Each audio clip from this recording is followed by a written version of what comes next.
Sir आप लोगों ने कई इलेक्शंस के दौरान प्लैंक उठाए, शीश महल ये वो, लेकिन अब तो उस पे कोई चर्चा भी नहीं करता और आप उसका कर क्या रहे हैं? नहीं देखिए, चर्चा ना कैसे उस नहीं पे कोई होती, उसकी तो इंक्वायरी हो रही है। सीएजी रिपोर्ट हम विधानसभा में टेबल कर रहे हैं। इस सत्र में विपक्ष ने सदन चलने ही नहीं दिया, वरना इस सत्र में ही हम सीएजी रिपोर्ट लेके आ रहे थे और अगले सत्र में हम शीश महल की सीएजी रिपोर्ट टेबल कर रहे हैं।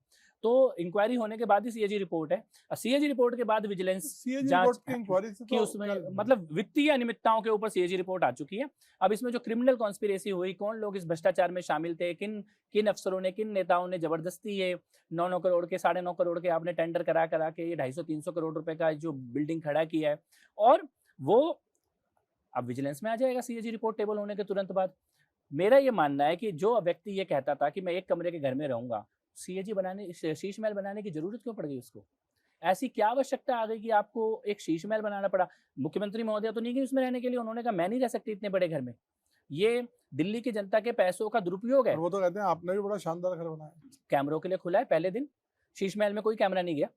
शीश महल तो आज आप तक अभी दिखाइए ना लोगों को, अभी तो दिखाया नहीं किसी ने पहले अंदर दिन ही से। पूरा दिखाया, मैंने खुद दिखाया है। एक-एक पर्दा, एक-एक कुर्सी, एक-एक टेबल मैंने खुद दिखाया, सारे मीडिया को नहीं दिखाया है। नहीं, शीश महल नहीं शीश महल जिसको को लेके विवाद था वो किसी ने अभी तक खोल के देखा नहीं कि देखिए सीएजी रिपोर्ट टेबल होने के बाद कोई ये ना बोले कि ये तो इन्होंने कुछ चेंज कर दिया, ये कर दिया। हमने टच ही नहीं किया।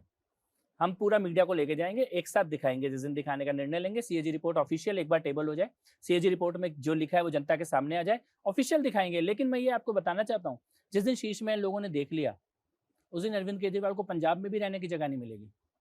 पैरों के नीचे से जमीन खिसकने वाली है लोगों की। इस प्रकार दिल्ली की जनता के पैसों का ऐसा दुरुपयोग किया गया है, उसके उसके और भी शब्द जो मैं ऑन रिकॉर्ड कहना नहीं चाहता, लेकिन ये मर्यादाहीन दुरुपयोग था जिस प्रकार से शीश महल बनाया गया है।